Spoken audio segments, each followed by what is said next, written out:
Welcome to Business Matters, a program produced by the Middlesex West Chamber of Commerce in conjunction with ActonTV. I'm your host, Jonathan Kerr, Executive Director of the Middlesex West Chamber of Commerce. Business Matters is a program which features Chamber members and highlights information important to the businesses in the Middlesex community. Our first guest today is Alison Seliger-Schamberg. Did I pronounce that correctly? Close enough. Close enough. With Zübi Dental Health. How are you today? I'm good, thank you. How are you? I'm hanging in there. I'm doing good. Good. And first question, what is Zübi? What does that mean? Zübi means teeth in Russian. Teeth in Russian? Yeah, I thought it was a cool word. Okay, so you just liked the word and thought we'd use it. Nice, nice. Where did you grow up and where did you go to school? I grew up in Winchester. Mm-hmm. I studied biology at Cornell University, and then I received my dental degree from Harvard. I then did a general dentistry residency at Harvard and also at Cambridge Health Alliance. Wow, you're much more intelligent than I am. Why did you become a dentist? I became a dentist because I wanted a career that would combine science, art, and helping people. A career without any one of those things wouldn't have been enough for me. I'm very lucky that dentistry allows me to do all three. Mm-hmm. Every dental treatment that I do begins and is informed by science, but must be completed with art. And why did you open your own practice? I opened my own practice because I wanted to have the freedom to design a space and design systems that would help me help my patients. I was bursting with ideas about creating an atmosphere, the technology, the culture, the variety of services that I could offer to patients. I didn't want to keep doing things the way that I've always done them. I wanted to grow and to innovate. We're raising the bar on what a private dental practice can be. And can you describe your office space? Our office space is located at the Point in Littleton, 802 Constitution Ave, and it's right below Emerson Urgent Care, sort of next to Tavern in the Square. We like being co-located with another healthcare facility. Right. Our waiting room is welcoming and fun and playful for patients of all ages, kids, adults. I think we'll find something to do in there and maybe help relax them. For adults, we have hot tea, we have coloring books and comfy chairs. For adults, we have toys. For kids, we have toys. I guess adults can play with them too. I like playing with toys. Why not? We have spinning chairs, which are really fun. So there's a bunch of stuff that you can do in the waiting room. And it definitely does not feel like a dental office inside of there. A lot of thought went into the design of our whole office, in particular our treatment rooms.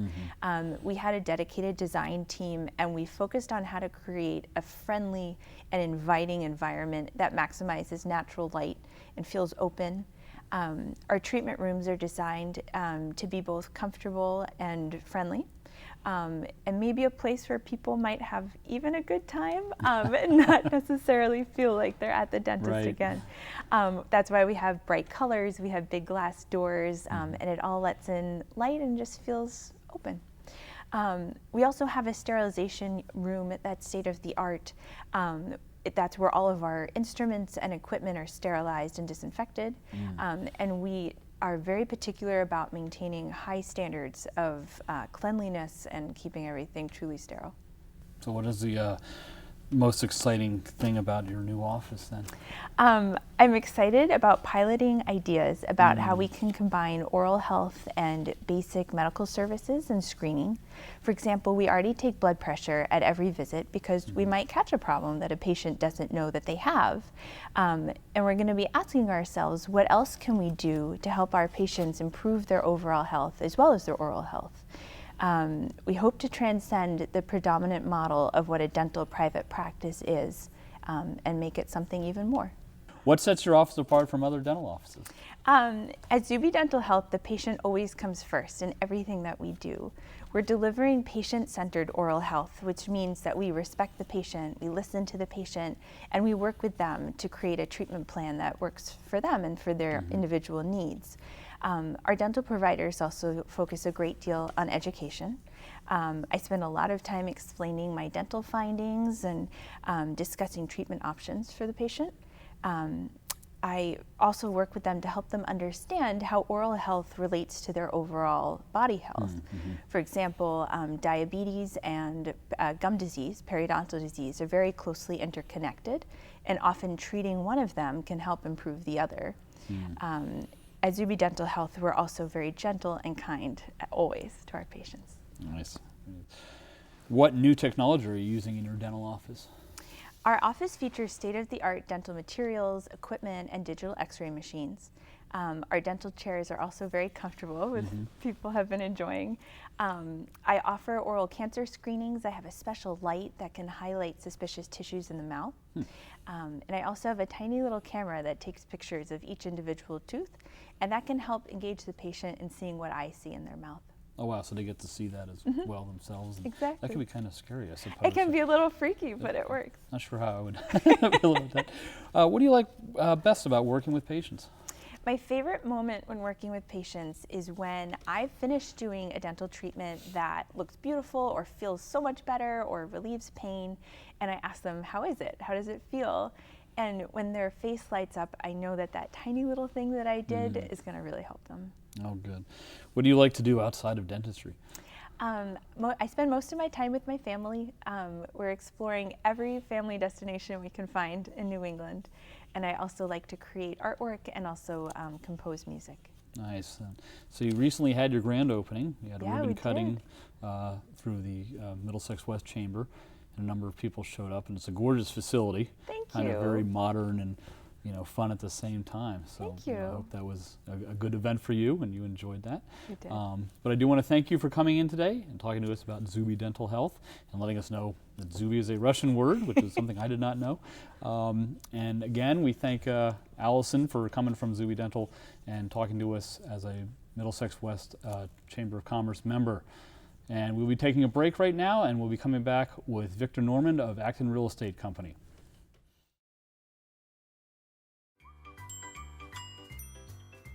Fancy pants peanut butter? A big screen television. You haven't even bought a sofa yet. A motorcycle? When your father finds out, he's gonna flip his Shoes with 2 buckles? What do you even need 2 buckles for? Mr. Big Shot, buying whiskey shots for everybody in the bar. From the looks of it, I'd say nobody even remembers. Feed the pig. Welcome back to Business Matters. I'd like to introduce our next guest, Victor Normand, who is a broker-owner with Acton Real Estate Company. How are you doing today? I'm well, John. I'm well. How are you? Thank you. I'm doing good. Good. So how long has Acton Real Estate been in business, and what can you say about the company in, 25 words or less? Okay, I'll try. So the company's been around since 1956. I have owned the company since 2008, so we're going into our 10th year. Where my wife and I own the company. We're actually only the 3rd owners in that 61-year period. Oh, wow. The company is and has remained an independent real estate company. We have 15 agents, full-time agents on our roster, and we serve Acton and all the towns surrounding Acton. Wow, very busy then. We are. What's the significance of being an independent real estate company? Well, at one time it really wasn't very significant. At one time, most real estate companies were independent, locally owned and managed real estate companies. Consolidation began to occur, and the national brands developed and grew principally by absorbing many of the smaller independent real estate companies. And there was a time when that really represented an advantage to consumers because it broadened the sphere of influence for those companies. But that has changed within the past 20 years or so with the advent of the internet. The internet has been a big equalizer, and so someone who lists their property with a local independent company like Acton Real Estate gets exposure virtually across the world instantaneously. And that was an advantage that the national brands had at one time, but that's pretty much gone away. And the independence of our company is important to us because it's really the personality of the company, is that we really are grounded locally. We make our decisions locally, and we're able to be much more responsive because we don't have to answer to a front office anywhere. Nice. Wow. What distinguishes the company from other real estate companies? Well, that's a question I think that most small businesses struggle with. If you ever hire marketing consultants, one of the first things they hit you with is, well, how are you different? Right. How should we steer your company to market your company? And usually the distinctions are very subtle. They're all on the margins. They're all different aspects of the company that get rolled into a culture of the company. And I think that's what we try to portray in everything that we do. Our brand, how we present ourselves in our marketing efforts, the local charities that we support, for instance, the local organizations, where our office is located. It's all part of our brand that really identifies us as a company that's committed to the community. And we think that means a lot to many consumers. It also means a lot to real estate agents who work for the company. Right. Feeling connected to the community means something to them. Nice. Any advice for consumers that are out there? Well, I think that we like to think that we are a good fit, and I think the advice to consumers is really to recognize that real estate, you need, despite your expertise online, you still need a professional Right.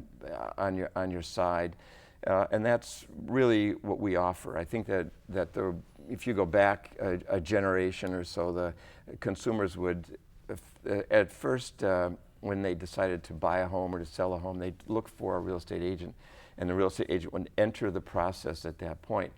Now, consumers spend a lot of time online. They'll spend a year online looking at property, but then when they get to the point where they're seriously going to enter the marketplace, they'll engage a real estate professional. And the statistics show that real estate agents are involved in transactions as much as they ever have been.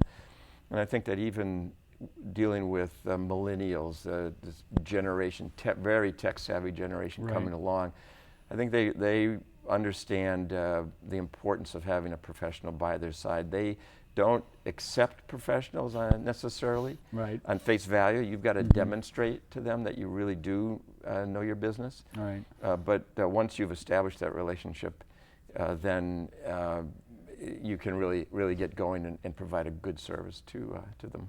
Nice. What is the biggest challenge facing real estate companies in this day and age? Well, I think the biggest challenge is to stay current, to recognize that we're in a period in history where things are changing rapidly. There are times in human history where the way that individuals and families and communities did things didn't change for hundreds of years, and now it's very rapid. And so I think that again, this kind of goes to the strength of an independent company, that you can be responsive to change. And I think that it's the biggest challenge is to understand that things are changing rapidly, and the way in which you did business even a year ago may not be the way that you want to do business going forward. And it has a lot to do with technology, that we're just flooded with information, and whether information comes at you, you don't even have to go looking for it.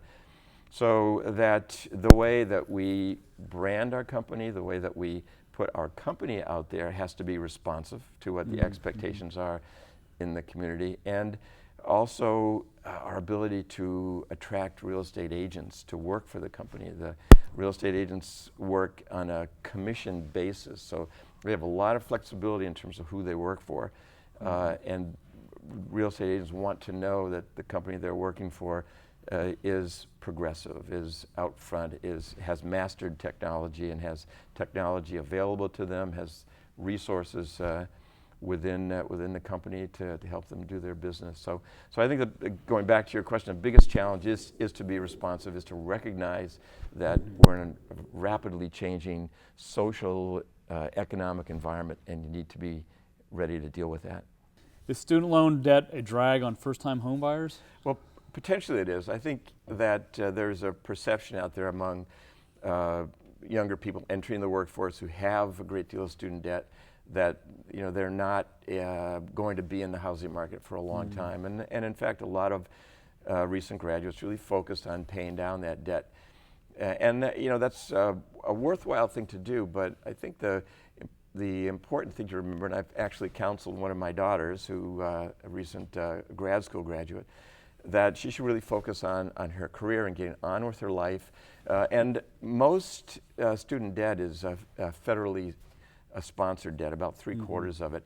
And so there's a program which allows graduates to pay their student debt based on their income-based program. And it's depending upon when you graduated or how your debt was structured, it's either 10 or 15% of your income. That can dramatically lower your monthly payments. And the thing that those consumers have to understand, which many of them don't, is that when you qualify for a loan, which is the first piece of advice any real estate agent will give a potential buyer, is to find out what your budget is, what you can afford. Right. And they look at the debt to income ratio, but to be accurate, it's a debt service to income ratio. So it doesn't matter how much debt you have necessarily, it manages what your monthly payments are. Okay. So that's a way in which someone can kind of get away from focusing on the amount of debt and look at potentially purchasing a home. And we know that home ownership is a great way to build wealth, particularly younger people starting out.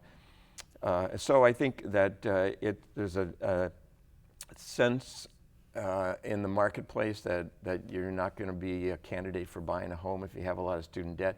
But I'd really encourage graduates to take a close look at the debt service to income ratio, and most lenders will clearly explain that to graduates, and you can convert your monthly payments to an income-based program anytime that you want, and you can opt out of it at any time, and certainly can pay off more debt than you're required to pay off. So it is a stumbling block, but there are ways to manage it and get into a home. Differentiation is obviously very important. Yes, very much so. I didn't realize that. What effect will the new tax reforms have on? Well, we don't know exactly what the outcome will be, but we know there will be changes, and many changes directly affect housing in terms of the mortgage interest deduction, which is what many people are focused on. And that, in our market, that could potentially be a problem. There's always been a cap on it, and the cap has always been $1 million worth of debt service that you can deduct from your income. And there's talk that the new bill may lower that to $500,000. So that's the amount of debt on a home. And across the country, the average mortgage is half of that. But in this part of the world, there are many mortgages that we see in this area where there is that kind of debt. So it's something to be reckoned with. But the fact of the matter is that it mostly affects consumers who buy very expensive homes, who have very high incomes. So that it will represent an adjustment, but not necessarily a showstopper. But there are other aspects. One of the elements in the new tax law that may be passed requires people to remain in their homes longer in order to take advantage of a waiver from capital gains tax. Right now, you need to have lived in your home for 2 out of the past 5 years in order to qualify for the exemption, which can be as high as $500,000. The new law, one of the proposals that we've seen out there, says that you must be a resident in your home for 5 out of the past 8 years, which means that if you're going to change homes, that you need to keep that in mind. You could be exposed to a capital gains tax. And again, that should be a consideration, but not necessarily a showstopper. I mean, paying taxes and death are inevitable, as they say. They are.